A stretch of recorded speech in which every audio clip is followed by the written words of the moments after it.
Hey there, my name's Nexus. My pronouns are he, him, his, and I am Black, Filipino, and queer, among other things, including a cis male.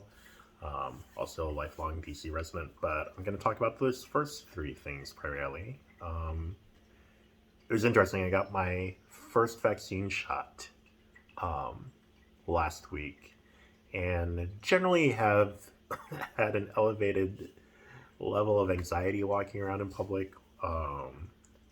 As a black and brown male, I have in general, but just with what's happened over the past year, even more so. And it was really frustrating. There are some things that we kind of have to do that I never thought about how it would impact the way I kind of move through the world. Like, I just remember one time last year having headphones in and then having a mask over that, and just like really being scared about what if I don't hear like a police officer give certain instructions and I'm wearing a mask, like something that I just like didn't realize how much weight it had in my perception of other people perceiving me as possibly being more dangerous. But all of a sudden, here we are in a time where we have to wear masks. So that's that. Anyway, so I'm walking back from getting my first shot, and I just remember I had the shirt on. And I remember second guessing myself when I was out. I was like, I mean, I love just being a geek and gay.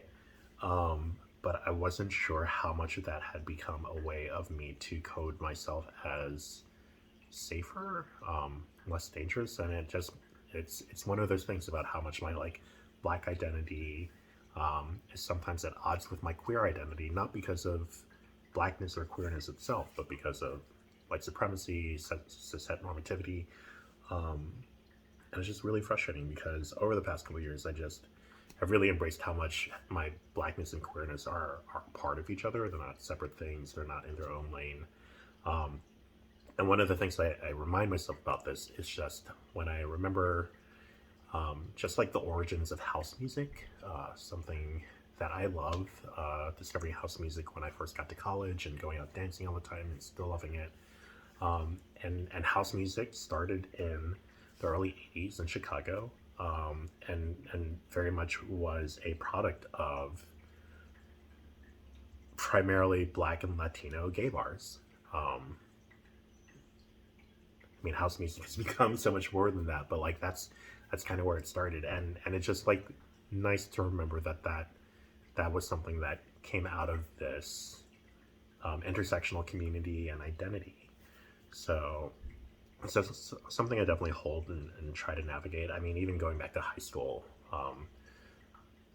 really thinking about how, I did sports and that kind of like leaned into like my athleticism, which was like a stereotypically black thing, but I also did things like chess club and math team, and it was just like, it was like leaning into certain Asian stereotypes. And then like I was a theater kid, so like there was my queerness, and it was just like interesting how all of these things were all things I, as a whole person, loved, but like in some way were also like reaffirming things I liked, but also like reaffirming certain stereotypes of the identities I hold. And it just becomes this weird chicken and egg thing that I wish I didn't have to deal with, and try to deal with less, right? In terms of, as long as I just make sure I do the things that bring me joy and surround me with the people and community I want to be a part of, that's really it. I remember really coming into this place of intersectionality more than anything over the past couple of years when I went to my first Creating Change conference. I was working for the National LGBTQ Task Force, and I remember they had caucus spaces, and they had an Indigenous one, a POC one, and a Black one, and I just thought I was going to go to the POC one. And I just remember one of the facilitators for the Black space being so inclusive and inviting as we were leaving the plenary before it, and was like, our Black caucus spaces for people who are Black in any way. If you're mixed, if you're whatever, that's you, and that's your how your Blackness manifests itself, and it's just as valid and just as needed.